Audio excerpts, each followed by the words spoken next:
और आपका स्वागत है रसोई की पाठशाला में। और आज की जो रेसिपी मैं लेकर आई आपके लिए, बिना किसी बेलन की, ना कोई ढेरों सामान लगने वाली, ना किसी झंझट की, बहुत ही आसानी तरीके से कम सामग्री से हमारा ये पैनकेक बनके तैयार हो जाएगा। ये इतना सॉफ्ट, इतना मॉइस्ट है, इतना क्रंची है कि आप एक बार खाएंगे तो बस बार बार मांगेंगे। और इसके बैटर को आप लंबे समय तक स्टोर कर सकते हैं। तो चलिए देखते हैं इसे किस तरीके से बनाते हैं। बहुत ही आसानी से समझाऊंगी जिससे आपको जल्द से समझ में आ जाएगा। तो चलिए स्टार्ट करते हैं इसे। मैंने यहाँ पर 50 ग्राम मेथी ली हूँ। मेथी के जो ऊपर वाले डंठल होते हैं आपको वो लेने का, कड़क हिस्सा नहीं लेने का। इसको धोकर अच्छी तरीके से मैंने रख दिया। अब इसे मैंने बारीक काट दी। आपको इतना बारीक काटने का है कि जैसे धनिया हो उसी तरीके का आपको काटने का। अब यहाँ पर मैं एक बोल ले रही हूँ।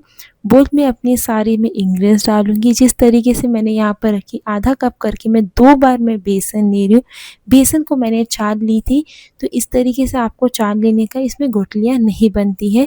साथ में जो हमारी क्रंची लेकर आए उसके लिए मैंने यहाँ पर डाली चावल का आटा, जो वो आधा कप है। तो 1 कप बेसन और आधा कप चावल लेने का, ये आपको रेशो रखने के है। अब यहाँ पे मैंने मेथी डाल दी। और जो सीजनल के साथ सब्जी मिलती है, आप चाहे कोई भी सब्जी डाल सकते हैं। यहाँ मैंने धनिया ली, कॉर्न ली, टमाटर, कांदा, गाजर और 2 रंग के पत्ता गोभी की सब्जी है। बस अब इन सबको मैं इसमें डाल दी अपने बेसन में ही। मुझे लग रहा है कि मुझे बोल चेंज कर देना चाहिए। बड़ा वाला मैंने यहाँ पे ले ली हूँ जो मुझे आसानी से मिक्स करने में भी हो।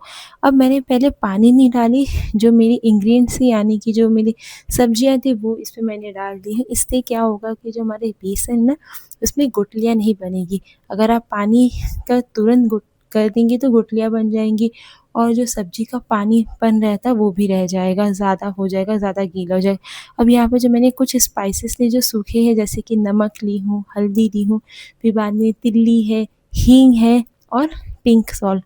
अब यहाँ पे मैंने यहाँ पे बेकिंग पाउडर भी डाल दी। जिंजर गार्लिक और हरी मिर्च का मैंने पेस्ट ली हूँ। और इसके साथ जो अंदर से जो सॉफ्ट रहे, मॉइस्चर रहे, उसके लिए मैंने यहाँ पे ली हूँ 2 चम्मच दही।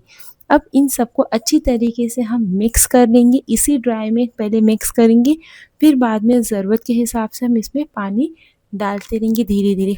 गुनगुना पानी नहीं देने का आपको, नॉर्मल सा ही टेम्परेचर का जो पानी है वही आपको इसमें यूज़ करने का है। तो इस तरीके से क्या होगा ना, पानी कम भी लगेगा और अच्छी तरीके से हमारे बैटर में, देखिए कितना ऐसा बैटर होना चाहिए ना आपका कि जब हम चम्मच को ऐसा टच करें तो चम्मच पूरी तरीके से ना कवर होना चाहिए बेसन का, जो हमारा बैटर है। तो इससे क्या पता चलता है कि हमारा जो बैटर है ना, उसकी कंसिस्टेंसी बहुत ही अच्छी है। देख, अब मैं आपको कैमरे के एकदम सामने से लेकर जा रही हूँ। देखो चम्मच में पूरा अच्छी तरीके से कोटिंग हो गया है। अब हम चलते हैं गैस के पास, यानी कि हम अपने तावे को गरम करेंगे। इससे पहले थोड़ी देर के लिए मैं इसे थोड़ा ढक के रख देती हूँ। अब थोड़े टाइम के बाद मैंने लेकर, यानी कि करीब कुछ खाली 5 मिनट तक मैंने इसको रखी थी बेकिंग सोडा डाल के। अगर आप बेकिंग सोडा स्टीम करने के लिए रख रहे हैं तो आपको प्री हीट करना रहेगा थोड़ा सा अपने स्टीमर को, फिर बाद में आखिरी में बेकिंग सोडा डालेंगे। लेकिन यहाँ पे मुझे तावे पे डालने का था तो मैंने इसको थोड़ी देर के लिए छोड़ दी थी कि जो थोड़ा फूले वो।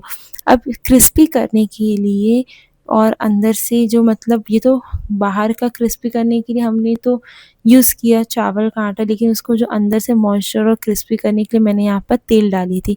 अब इसी तरीके से मैंने यहाँ पर तावे को गरम कर ली हूँ। आप चाहे तो बटर ले सकते हैं, घी ले सकते हैं और तेल ले सकते हैं। मैंने यहाँ पर घी ली हूँ। तो अच्छे से तावा मेरा गरम हो जाएगा। फिर उसमें मैं अपने बैटर को डालूँगी। एक-एक कलछुल मैं यहाँ पे डाल रही हूँ, मतलब एक-एक करछी लेकर मैं डाल रही हूँ। तो इसी तरीके से आपको फैला देने का है। अब ढक के रख देने का। ये हार्डली कम से कम 2 मिनट लगते हैं। अगर जो उसका जो स्टीमर का जो एयर बाहर नहीं निकले, बस 2 मिनट लगते, फिर बाद में इसको पलट देंगे। देखिए कितना अच्छा कलर आया है, कितना सॉफ्ट। मैंने आपको कही थी ना, बिना बेलन की झंझट और बहुत सारे कम सामग्री से आपकी चीज़ें बनके तैयार हो जाएगी।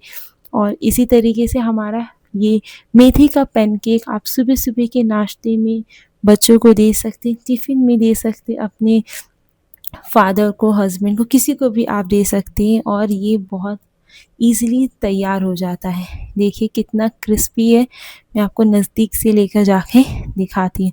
अब मैं आपको एक और मतलब बनाकर दिखाती हूँ, और बार भी मैं आपको दिखा देती हूँ क्योंकि इसमें कोई बेलन की तो ज़रूरत है नहीं, तो कोई झंझट भी नहीं है। तो बस यहाँ पे मैंने तवे पर रख दी और 2 मिनट के बाद मैं इसको ढक्कन खोल के दिखाऊँगी। देखो कितना अच्छी तरीके से बन गया। बस आगे पीछे आपको अच्छी तरीके से उलट के पलट के आपको लगाने का है घी, जिससे तरीके से ये और क्रिस्पी हो जाएगा, सॉफ्ट हो जाएगी, हेल्दी भी रहेगा और बिना कम झंझट के ये बहुत आसानी से बन जाएगा। आप इसे बनाते-बनाते दाल-चावल अपनी जो भी कुछ बनाने का आप उसको बना सकते हैं। इसको एक बार डाला और देखने की आपको ज़रूरत ही नहीं पड़ेगी। बस आपको थोड़े 2 मिनट के बाद जैसे मैंने बताई थी, आपकी जिस हिसाब से आप करछी से डालेंगे उसके हिसाब से उसका टाइम लगेगा। जैसे मैंने 1 कलछुल डाली थी, मतलब 1 करछी डाली थी, तो मुझे 2 मिनट लगा था। फिर बाद में मैंने पलट के दूसरी तरफ भी इस तरीके से क्रिस्पी देखी, तब देखिए आगे पीछे भी। मुझे उम्मीद है आपको आज की रेसिपी काफ़ी अच्छी लगेगी। मेथी का पैनकेक जो बिना किसी झंझट के बहुत ही आसानी तरीके से बना, वो भी कम सामग्री में।